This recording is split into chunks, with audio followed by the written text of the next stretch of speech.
오늘 우리가 함께 분석해볼 기업은 하나솔루션입니다. 여러 증권사 리포트를 바탕으로 시간에 따라 이 기업에 대한 평가가 어떻게 달라졌는지, 그리고 그 핵심 근거는 무엇이었는지 한번 차근차근 따라가 보겠습니다. 모든 이야기 시작은 바로 이 숫자였습니다.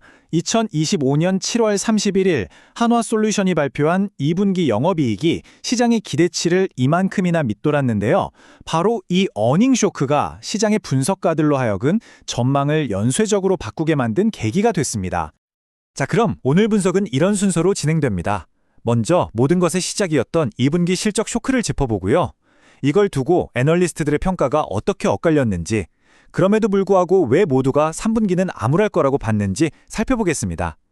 그리고 3개월이 흐른 지금 어떤 새로운 관점이 나왔고 현재의 투자 논리는 무엇인지까지 순서대로 파헤쳐 보겠습니다.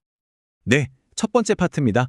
모든 논란의 시작이었던 2분기 실적, 그 숫자를 조금 더 자세히 들여다보죠. 핵심은 영업이익이었습니다.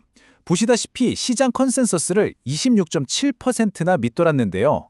물론 케미컬 사업의 적자폭은 줄었지만 핵심인 신재생 에너지 부문의 회복이 생각보다 너무 더뎠던 게 결정적이었습니다.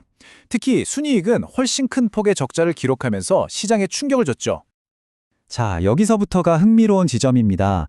똑같은 날 똑같은 실적 데이터를 받아본 금융기관들이 과연 이걸 어떻게 다르게 해석했는지 그 속내를 한번 들여다보겠습니다.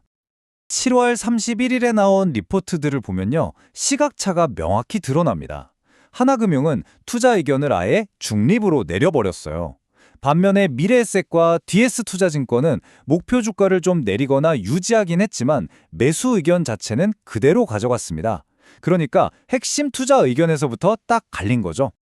이 둘의 시각 차이가 뭐였냐면요.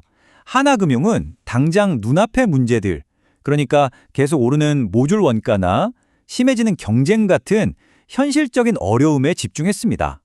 반면에 미래셋과 DS투자증권은 단기적인 비용 문제나 생산 차질은 물론 인정하지만 이건 일시적일 뿐이고 장기적인 산업의 성장성과 V자 회복 가능성에 더 무게를 둔 겁니다. 그런데 말이죠. 이렇게 투자 의견은 달랐지만 신기하게도 모든 애널리스트들이 딱 한 가지에 대해서는 완벽하게 동의하고 있었습니다.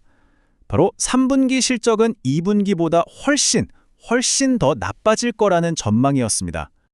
왜 그렇게 3분기를 어둡게 봤을까요? 이유는 크게 두 가지였습니다. 첫째는 생산 차질. 한국과 말레이시아 공장에서 셀 품질 문제가 터지면서 미국 공장 가동률까지 덩달아 떨어졌고요. 신규 공장 가동도 늦어졌습니다. 두 번째는 비용 문제. 원부자재에 붙는 관세 영향은 커지고 고정비 부담은 늘어났죠. 이 두 가지 악재가 동시에 겹친 겁니다. 그래서 당시에 애널리스트들이 예측했던 2025년 3분기 영업손실 규모가 무려 1,500억 원에 달했습니다. 2분기에 그래도 흑자를 냈던 걸 생각하면 이건 정말 급격한 적자 전환을 의미하는 숫자였습니다. 자, 그렇게 시장의 우려가 가득했던 7월 말에서 3개월이라는 시간이 흘렀습니다. 이제 3분기가 거의 끝난 10월로 시점을 한번 옮겨보겠습니다. 분위기가 어떻게 바뀌었는지는 10월에 나온 DS투자증권 리포트의 이 한 문장이 아주 잘 보여줍니다. 무관심 속에서 만들어지는 진짜 기회. 이제는 과거의 문제보다는 미래의 잠재력으로 초점이 옮겨가고 있다는 걸 암시하죠. 그럼 이제 가장 최신 분석은 어떤 이야기를 하고 있는지, 회사를 둘러싼 내러티브가 어떻게 진화하고 있는지 확인해 보겠습니다. 이 바뀐 관점의 한가운데에는 바로 미국 카터스빌 공장이 있습니다. 이게 그냥 공장이 아니고요. 태양광의 시작인 인곳부터 마지막 모듈까지 모든 걸 한 곳에서 다 만드는 이른바 수직 계열화 단지입니다.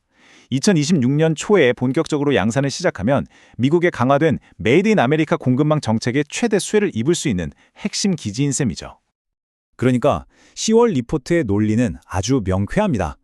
3분기 실적 안 좋을 거 그거 이미 다 아는 얘기고 주가에 반영됐다. 그리고 그 원인이었던 셀 품질 문제도 해결됐다. 그러니 이제 시장의 관심은 과거의 문제가 아니라 2026년의 핵심 성장 동력인 커터스빌 공장으로 넘어갈 것이다. 이런 논리입니다. 실제로 경쟁사들 주가를 보면 미국의 태양광 수요 자체는 여전히 튼튼하다는 점도 이 주장을 뒷받침하고요. 자, 그럼 이제 마지막으로 이 모든 정보를 종합해서 현재 시점에서 하나솔루션을 둘러싼 투자 논리가 어떻게 나뉘고 있는지 균형 있게 정리해 보겠습니다. 현재 시장의 시각은 크게 두 가지로 부딪히고 있습니다. 먼저 비관적으로 보는 쪽, 즉 베어 케이스는 단기 실적이 어떻게 될지 너무 불확실하고 신규 공장 가동에도 리스크가 있다고 봅니다. 반면에 긍정적으로 보는 불 케이스는 지금 겪는 문제들은 일시적이고 개별적인 이슈일 뿐이라고 말합니다.